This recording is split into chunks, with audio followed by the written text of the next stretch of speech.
tacsi tiiraanya leh u dirno madaxweynaha jamhuuriyadda Somaliland mudane Axmed Maxamed Maxamuud Aadan oo walaalkii ku geeriyooday dalka Ingiriiska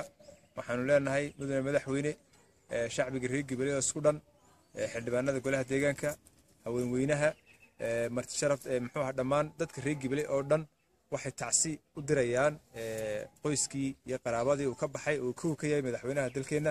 mudane Axmed Maxamed Maxamuud Silaanyo oo leenahay kullu nafsin daa'iqatul maut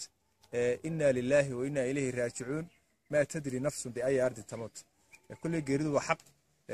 nafina meel ay ku dhimanayso ma garanayso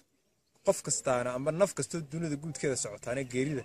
kullu nafsin daa'iqatul maut waxa la yiri naf kastaaba geerida way dhadhaminaysa dooq yaani waa dhadhanka waa inay liqdo deedna qofkii la aaso maaragtay marka dunida waxaynu u taaganahay madaxweyne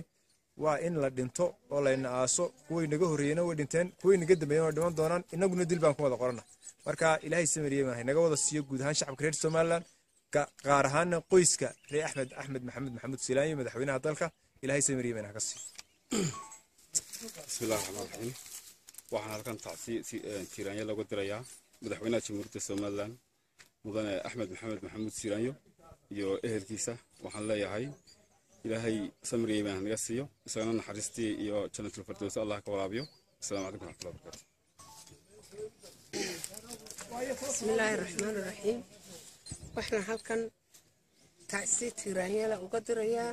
qoyska reer Axmed Maxamed Maxamuud Silaanyo madaxweynaha jamhuuriyadda Somaliland oo walaalkii uu ku dhintay Ingiriiska inna lillahi wa inna ilayhi raaji'uun ilaahay waxaan ka baranaynaa inuu sameeyay ka siiyo wassalaamu alaykum wa rahmatullahi bismillaahir rahmaanir rahiim waxaan halkan tacsi tiiraanya uga diraynaa madaxweynaha jamhuuriyadda Somaliland Axmed Maxamed Maxamuud Silaanyo oo walaalkii ku geeriyooday khudbaha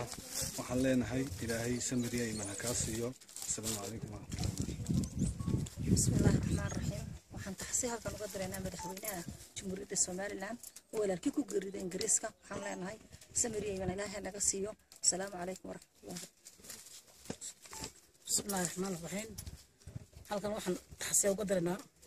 madaxweynaha jamhuuriyadda Somaliland oo walaalkii ku geeriyooday qaranka Ingiriiska